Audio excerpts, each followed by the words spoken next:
نحمده ونصلی علی رسولہ الکریم۔ معزز حاضرین، اللہ رب العزت کا بہت بڑا فضل اور کرم ہے کہ اللہ تبارک و تعالی نے ہمیں پھر ایک بار رمضان کا مقدس، مبارک اور محترم مہینہ عطا فرمایا۔ یہ اللہ رب العزت کا بہت بڑا فضل اور کرم ہے۔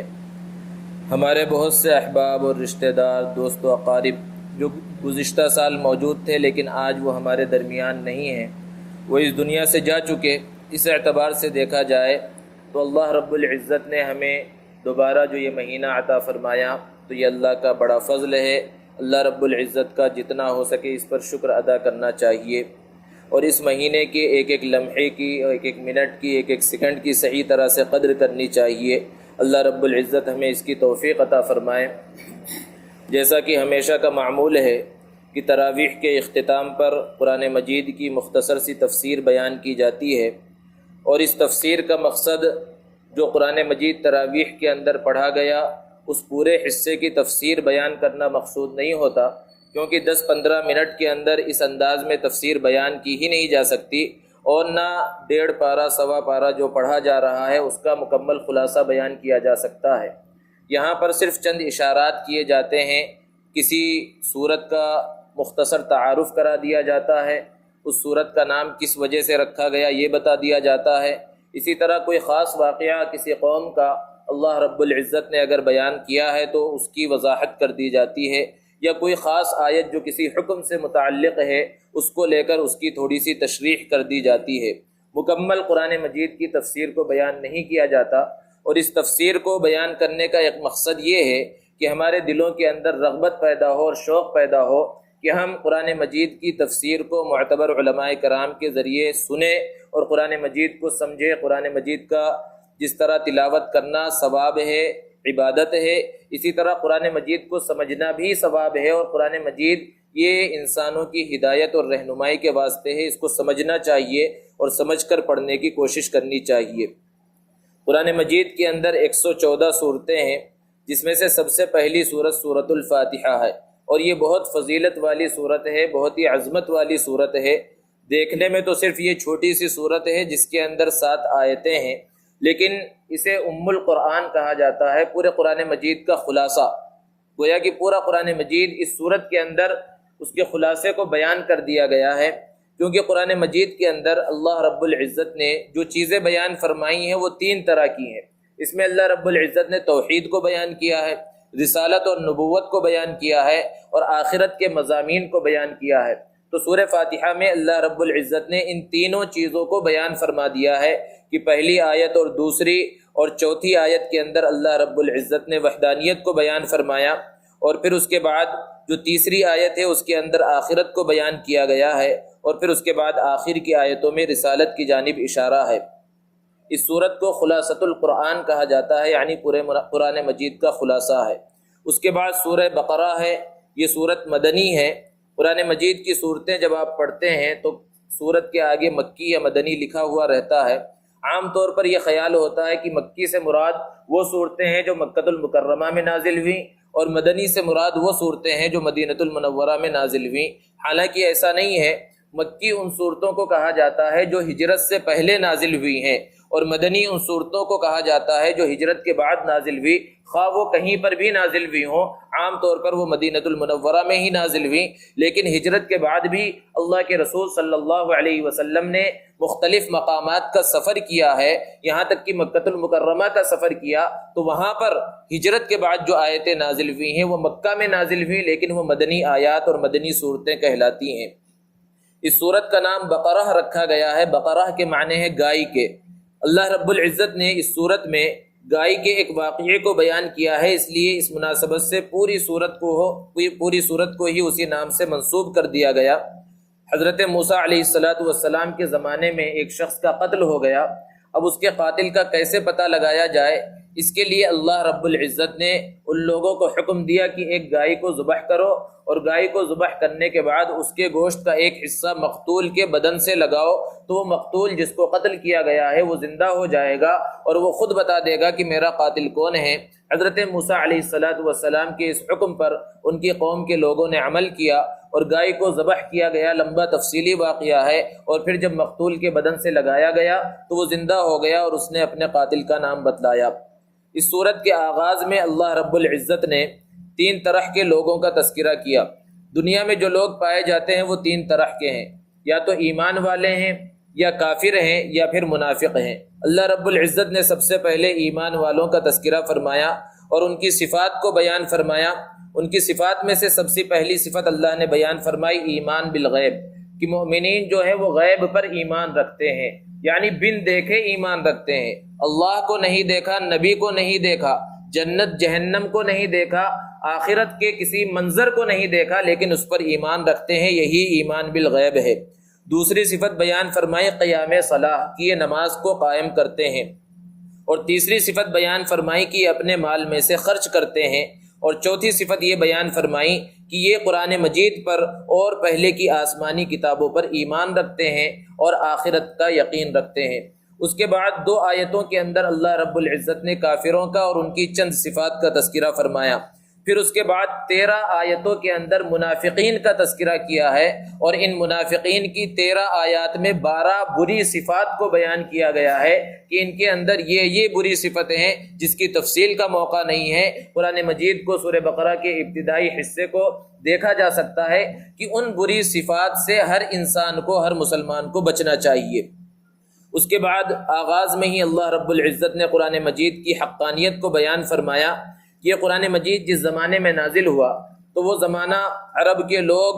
اپنے آپ کو قادر الکلام کہتے تھے، فصیح و بلیغ کہتے تھے، کہ ہماری زبان بہت اچھی ہے، ہم بہت اچھی بات کر سکتے ہیں۔ تو اس زمانے میں جب قرآن مجید نازل ہوا اور ان لوگوں نے شک و شبہ کیا کہ یہ قرآن مجید اللہ رب العزت کی جانب سے نازل نہیں کیا گیا ہے بلکہ خود حضور اکرم صلی اللہ علیہ وسلم نے اس کو گڑھ لیا ہے، تو اس وقت اللہ رب العزت نے ارشاد فرمایا کہ اگر تمہیں اس قرآن کے اندر ذرہ برابر شک ہے کہ یہ ہماری جانب سے نازل نہیں کیا گیا ہے تو تم بھی عربی جانتے ہو، فصاحت اور بلاغت کے تم بھی مالک ہو، تم اس جیسا قرآن بنا کر پیش کر دو، کیونکہ محمد بھی ایک انسان ہے، تم بھی انسان ہو۔ اگر محمد نے اس کلام کو پیش کر دیا ہے، اللہ کا کلام نہیں ہے، تو تم اس جیسا کلام پیش کر دو۔ اللہ رب العزت نے وہ چیلنج اس زمانے میں رہنے والے لوگوں سے کیا تھا، اور قیامت تک کے واسطے یہ چیلنج ہے کہ پورے انسان اور جنات اور پوری کائنات مل کر بھی اللہ کو چھوڑ کر اس جیسا کلام تو دور کی بات ہے، اس جیسی کوئی آیت اور کوئی صورت بھی پیش نہیں کر سکتے۔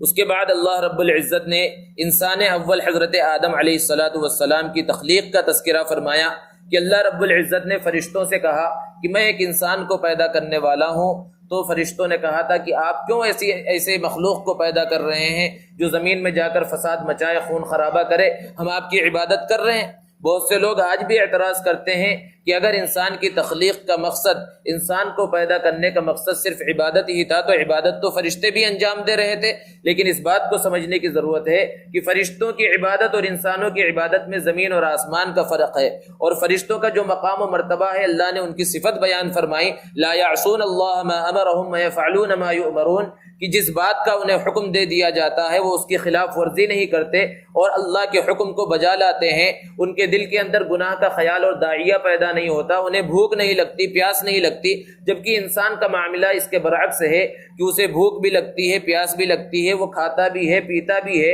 اس کے دل کے اندر گناہ کا داعیہ، گناہ کا جذبہ، گناہ کا خیال بھی پیدا ہوتا ہے، لیکن اللہ کے ڈر سے وہ گناہ سے بچ جاتا ہے۔ یہ کمال کی بات ہے، فرشتوں کے دلوں کے اندر گناہ کا خیال، داعیہ، جذبہ ہی پیدا نہیں ہوتا، ان کے اندر گناہ کرنے کی صلاحیت ہی نہیں ہے، عبادت کو چھوڑ دینے کی صلاحیت ہی نہیں ہے، تو اگر وہ عبادت میں مشغول ہیں اور گناہوں سے بچے ہوئے ہیں تو اس کے اندر ان کا کوئی کمال نہیں ہے۔ اور انسان عبادت کر رہا ہے جبکہ اس کے اندر عبادت کو چھوڑ دینے کی صلاحیت ہے۔ بے شمار مسلمان ہیں جو نمازوں سے دور ہے، دوسری عبادتوں سے دور ہے، ان کے اندر اللہ نے اختیار دیا ہے، وہ چاہے تو پڑھے، چاہے تو چھوڑ دے، اور پھر اللہ کے حکم کو پورا کر کے جب وہ عبادتوں کو انجام دیتے ہیں تو اس کے اندر کمال ہے۔ اس عبادت کے واسطے اللہ رب العزت نے انسانوں کو پیدا فرمایا۔ اللہ رب العزت نے پورے قرآن مجید کے اندر بنی اسرائیل کا مختلف مقامات پر تذکرہ کیا ہے، ان کے بہت سارے واقعات کو بیان فرمایا۔ بنی اسرائیل ایک بہت بڑی قوم ہے، مختلف انبیاء کرام علیہم الصلاۃ والسلام اس قوم کی جانب بھیجے گئے۔ بنی اسرائیل کے سب سے پہلے نبی حضرت یوسف علیہ الصلاۃ والسلام ہیں، کیونکہ بنی اسرائیل حضرت یعقوب علیہ الصلاۃ والسلام کا نام تھا، تو ان کی اولاد کو بنی اسرائیل کہا جاتا ہے، اور ان کی اولاد میں سب سے پہلے نبی حضرت یوسف علیہ الصلاۃ والسلام ہیں جو ان کے فرزند ہیں، اور بنی اسرائیل کے سب سے آخری نبی حضرت عیسیٰ علیہ الصلاۃ والسلام ہیں، اور ان کے بعد اللہ کے رسول صلی اللہ علیہ وسلم بنی اسماعیل میں سے تشریف لائے۔ بنی اسرائیل کے بارے میں اللہ رب العزت نے پہلے پارے میں ہی سورہ بقرہ میں 3 جگہ یہ بیان فرمایا کہ بنی اسرائیل کو ہم نے بہت بڑا مقام اور مرتبہ عطا کیا ہے، انی فضلتکم علی العالمین، کہ میں نے تمہیں سارے دنیا جہان والوں پر فضیلت اور فوقیت عطا فرمائی ہے۔ یہ مقام اور مرتبہ ان کا تھا، لیکن جب انہوں نے اللہ کے احکامات کی خلاف ورزی کی اور ان کے اندر سرکشی آ گئی، تو اللہ رب العزت نے اسی قوم کو فرمایا کونوا قردۃ خاسئین، کہ ذلیل بندر بن جاؤ، اور ان کو ہلاک کر دیا، تباہ و برباد کر دیا، اور مختلف طرح کے عذابات اللہ رب العزت نے ان کے اوپر نازل فرمائے۔ اس کے بعد اللہ تبارک و تعالیٰ نے بنی اسرائیل کے چند واقعات کو یہاں پر بیان فرمایا، اور پھر اس کے بعد اللہ رب العزت نے یہود و نصارہ کے اس قول کو بیان کیا کہ یہود و نصارہ آپس میں یہ کہا کرتے تھے کہ حضرت ابراہیم علیہ الصلاۃ والسلام ہمارے مذہب کے ہیں، اور لڑا کرتے تھے کہ حضرت ابراہیم علیہ الصلاۃ والسلام سے ہمارا تعلق ہے۔ اللہ رب العزت نے اس بات کی صراحت فرمائی ہے کہ حضرت ابراہیم علیہ الصلاۃ والسلام یہودیوں اور عیسائیوں نصرانیوں سے کافی پہلے آ گئے تھے، تو وہ ان کے مذہب پر کس طرح ہو سکتے ہیں۔ اس کے بعد اللہ رب العزت نے حضرت ابراہیم علیہ الصلاۃ والسلام کے امتحانات کا تذکرہ فرمایا کہ حضرت ابراہیم علیہ الصلاۃ والسلام کا ہم نے بہت طرح سے امتحان لیا، وہ سارے کے سارے امتحانات میں کامیاب ہو گئے، تو اللہ رب العزت نے انہیں بہت بڑا مقام اور مرتبہ عطا فرمایا اور انہیں اپنا خلیل بنایا۔ اور حضرت ابراہیم علیہ الصلاۃ والسلام نے کعبۃ اللہ کو جو تعمیر کیا، اس کا تذکرہ اللہ رب العزت نے بیان فرمایا۔ اور پھر اس کے بعد اللہ رب العزت نے حضرت ابراہیم علیہ الصلاۃ والسلام نے اللہ کے رسول صلی اللہ علیہ وسلم کو مانگا تھا اپنی دعا کے اندر، اس کا بھی یہاں پر تذکرہ کیا ہے۔ پھر اس کے بعد دوسرے پارے کے آغاز میں اللہ رب العزت نے اس بات کو بیان فرمایا کہ نبی کریم صلی اللہ علیہ وسلم مکۃ المکرمہ سے ہجرت کر کے جب مدینۃ المنورہ تشریف لے گئے، تو چونکہ وہاں یہودیوں کی بہت بڑی تعداد تھی، اس لیے مکۃ المکرمہ کی طرف رخ کرنے کے بجائے بیت المقدس کی طرف، مسجد اقصیٰ کی طرف رخ کر کے نماز پڑھنے لگے۔ 17 مہینوں تک اللہ کے رسول صلی اللہ علیہ وسلم نے بیت المقدس کی طرف رخ کر کے نماز پڑھی، لیکن اللہ کے رسول صلی اللہ علیہ وسلم کی دلی خواہش تھی کہ کعبۃ اللہ کو ہی قبلہ بنا دیا جائے، اور بار بار آپ کی نگاہیں آسمان کی طرف اٹھتی تھی کہ کب اللہ کا پیغام آئے گا اور دوبارہ کعبۃ اللہ کو ہی قبلہ بنا دیا جائے گا۔ اس کا اللہ رب العزت نے یہاں پر تذکرہ کیا، اور تحویل قبلہ یعنی بیت المقدس سے دوبارہ کعبۃ اللہ کو قبلہ بنائے جانے کا اللہ رب العزت نے یہاں پر تذکرہ فرمایا ہے۔ پھر اس کے بعد اللہ تبارک و تعالی نے روزوں کی فرضیت کو بیان فرمایا کہ یا ایھا الذین آمنوا کتب علیکم الصیام کما کتب علی الذین من قبلکم لعلکم تتقون۔ بڑے ہی پیار بھرے انداز میں اللہ رب العزت نے مؤمنین کو مخاطب کیا ہے کہ اے وہ لوگو جو ایمان لائے ہو، اے ایمان لانے والو، اللہ رب العزت سے جو رشتہ ہے مؤمنین کا، انسانوں کا، وہ ایمان کا رشتہ ہے۔ اس ایمان کا واسطہ دے کر اللہ رب العزت نے فرمایا کتب علیکم الصیام، کہ تمہارے اوپر رمضان کے روزے فرض کیے گئے ہیں۔ اور پھر اللہ رب العزت نے فرمایا کما کتب علی الذین من قبلکم،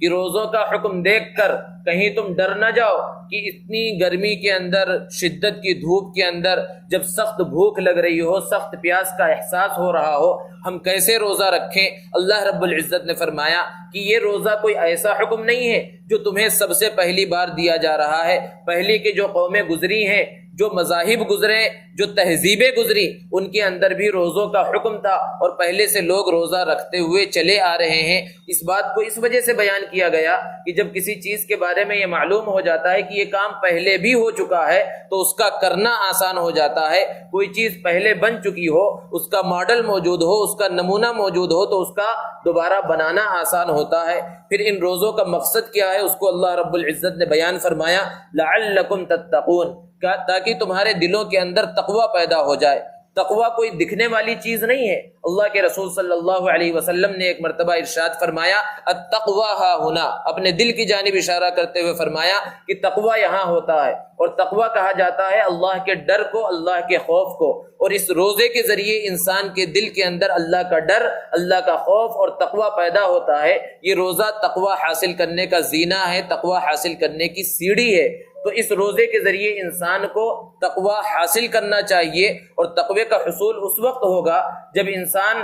جو جائز چیزیں تھی، کھانا پینا اور جائز طریقے پر اپنی خواہش کو پورا کرنا عام حالات میں، عام دنوں میں جائز تھا، جب ان جائز چیزوں کو کچھ وقت کے واسطے چھوڑ رہا ہے تو جو چیزیں پہلے سے ہی ناجائز ہیں، پہلے سے ہی حرام ہیں، اگر وہ چیزیں اس رمضان کے ایام کے اندر وہ کرتا رہے، ان کی جانب وہ متوجہ رہے، تو پھر جو روزے کے ثمرات ہیں، روزے کے انوارات ہیں اور برکات ہیں، اس کا ظہور، اس کی زندگی کے اوپر اثر کچھ بھی نظر نہیں آئے گا اگر وہ گناہوں والی زندگی گزارے گا۔ تو سب سے بنیادی چیز رمضان کے مہینے کے اندر یہ ضروری ہے کہ انسان یہ پختہ ارادہ کر لے، یہ تہیہ کر لے کہ یہ رمضان کا مہینہ، یوں تو پوری زندگی ہی گناہوں سے بچ کر گزارنا ہے، لیکن اس رمضان کے مہینے میں اللہ کے حکم کی خلاف ورزی نہیں کروں گا، نمازیں نہیں چھوٹیں گی، قرآن مجید سے تعلق کو جوڑا جائے گا، کیونکہ اگلی آیت میں اللہ رب العزت نے فرمایا شہر رمضان الذی انزل فیہ القرآن، کہ رمضان کا مہینہ وہ مقدس، مبارک اور محترم مہینہ ہے جس کے اندر اللہ رب العزت نے قرآن مجید کو نازل فرمایا ہے۔ اس رمضان کی اہمیت اور فضیلت قرآن ہی کی وجہ سے ہے کہ رمضان کے مہینے میں قرآن نازل ہوا، اس وجہ سے اس رمضان کی فضیلت ہے۔ یہ جو تراویح پڑھی جا رہی ہے اور قرآن مجید کو سنا جا رہا ہے، یہ اسی قرآن کی عظمت کو بیان کرنے کے واسطے اور بتانے کے واسطے اس قرآن مجید کو تراویح کے اندر سنا جا رہا ہے۔ تو قرآن مجید کے ساتھ اپنا خصوصی تعلق جوڑنا ہے، اور خصوصی تعلق ایک تو یہ ہے کہ رمضان کے اندر تراویح میں قرآن مجید پڑھا جائے یا سنا جائے، لیکن اسی پر بس نہ ہو، قرآن مجید کی تلاوت زیادہ سے زیادہ جتنا ہو سکے دن میں رات میں کی جائے۔ اگر ہم قرآن مجید پڑھنا جانتے ہیں تو بہت اچھی بات ہے، لیکن اگر قرآن مجید ہم پڑھنا نہیں جانتے، چاہے جتنی عمر ہو گئی ہو، ذرہ برابر شرم کرنے کی ضرورت نہیں ہے۔ انسان طالب علم ہے، موت تک وہ سیکھنے کے لیے پیدا ہوا ہے، کسی سے بھی قرآن مجید کو سیکھ لے۔ تو جنہیں قرآن مجید پڑھنا نہیں آتا وہ پختہ ارادہ کر لے کہ اس رمضان کے اندر ہم قرآن مجید کو سیکھنے کا آغاز کر دیں گے۔ اور ایک ہے قرآن مجید کی تلاوت، اور جیسا کہ ابھی آغاز میں کہا گیا کہ قرآن مجید کو سمجھنے کی بھی کوشش کی جائے کہ اس قرآن مجید میں اللہ رب العزت ہمیں کیا کہنا چاہ رہا ہے، ہم سے کیا کہنا چاہ رہا ہے، کیا بتانا چاہ رہا ہے، کیا پیغام دینا چاہ رہا ہے۔ یہ سب اس وقت ہوگا جب ہم خصوصی طور پر اپنا تعلق قرآن مجید کے ساتھ جوڑ لیں گے۔ اللہ رب العزت سے دعا ہے کہ اللہ تبارک و تعالی ہمیں رمضان کی صحیح طرح سے قدر کرنے کی اور قرآن مجید کے حق کو ادا کرنے کی توفیق عطا فرمائے۔